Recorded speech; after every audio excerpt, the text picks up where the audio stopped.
En el siglo IV, un hombre llamado Agustín de Hipona vivía en una profunda crisis espiritual e intelectual. Había probado distintas filosofías y religiones, pero ninguna satisfacía su mente ni su corazón. Él no quería creer por costumbre, sino por convicción. Cuando llegó a conocer la Biblia, descubrió algo sorprendente. La fe cristiana no le pedía apagar su mente, sino a usarla correctamente. Allí encontró una verdad coherente, histórica y transformadora. Esto nos lleva a meditar en esta pregunta clave. ¿Es razonable creer en lo que la Biblia dice? Hoy vamos a reflexionar sobre esta pregunta fundamental para la fe cristiana, porque al final de cuentas, tenemos que saber muy bien no solo lo que creemos, sino por qué lo creemos.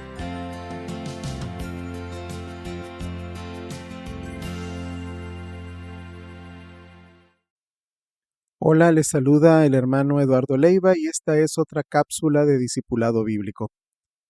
¿Es razonable creer lo que la Biblia dice? Para responder esta pregunta partimos de la convicción de que la fe cristiana no es ciega, es una fe razonable y con fundamento. Vamos a meditar en 3 razones por las cuales es razonable creer lo que la Biblia dice. Tenemos en primer lugar la razón divina. Dios confirma la fidelidad de su palabra. En segundo lugar, tenemos la razón histórica. La Biblia tiene sustento histórico. Y finalmente tenemos la razón lógica. La Biblia tiene coherencia y consistencia interna. Vamos primero a la razón divina. Es razonable creer lo que la Biblia dice porque Dios mismo la respalda. Dios es completamente veraz. Él no miente ni puede mentir. Por lo tanto, todo lo que proviene de Él es digno de confianza. Si Dios es verdadero, su palabra también lo es, porque esta es una extensión de sus virtudes y sus perfecciones. El Señor Jesucristo también afirmó esta verdad. Cuando Él enseñaba en su ministerio terrenal, no daba opiniones. Él respondía con la palabra de Dios usando expresiones como ¿no habéis leído? O escrito está. El Señor Jesucristo declaró en el Evangelio de Juan capítulo 17, versículo 17, hablando de la palabra de Dios, tu palabra es verdad. Y además afirmó que ni el detalle más pequeño dejaría de cumplirse. Para él, las Escrituras eran la palabra perfecta de Dios, su Padre. Además, el Espíritu Santo participó en la inspiración de las Escrituras. Y hoy, obra en el corazón de cada creyente. El Espíritu Santo nos da convicción y nos ayuda a reconocer que la Biblia es verdadera. Además de que Él no está añadiendo nuevas revelaciones, sino que nos guía por medio de la verdad ya revelada. Podemos decir que para todo creyente, este primer argumento debería de ser suficiente para creer y confiar en todo lo que la Biblia dice. Sin embargo, estamos conscientes que muchas veces deberemos presentar argumentos razonables y coherentes acerca de la confiabilidad de la Biblia. Para eso, apelaremos a evidencias externas que respaldan su confiabilidad.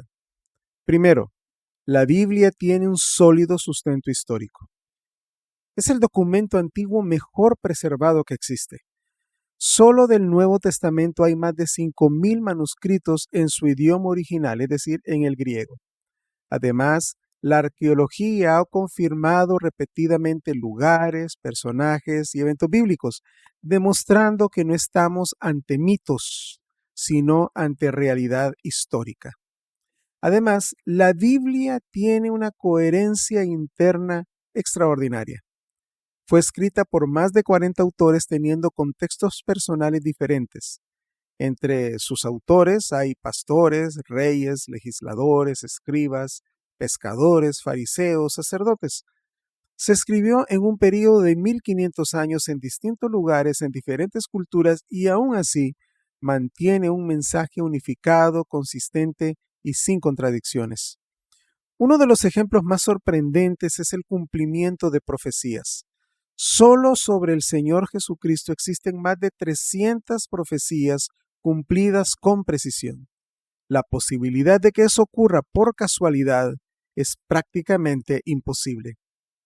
Además, aunque la Biblia no es un libro científico, cuando habla de la realidad natural, lo hace con precisión sorprendente. Miles de años antes de que se investigaran y debatieran estos temas, ya la Biblia los daba por sentado. Por ejemplo, en Job, probablemente el primer libro escrito de la Biblia, en el capítulo 26, versículo 7, afirma que la tierra está suspendida en el espacio. Isaías capítulo 40, versículo 22, asegura la redondez de la tierra, y Levítico capítulo 17, versículo 14, ya confirmaba que la sangre circula en el cuerpo y es fundamental para la vida. Concluyendo esta reflexión, confiar en la Biblia no es dar un salto al vacío. No es una fe ciega, sino una fe firme y con fundamento. Tenemos el testimonio de Dios, que es el testimonio fundamental, pero también tenemos el respaldo de la historia y una coherencia interna que no tiene comparación. Pero, más importante aún, es la palabra que transforma vidas. La pregunta entonces no es solo si la Biblia es confiable. La pregunta es, ¿está usted dispuesto a creerla y a obedecerla? Esta fue Cápsulas de Discipulado Bíblico. Que Dios siga bendiciendo sus vidas.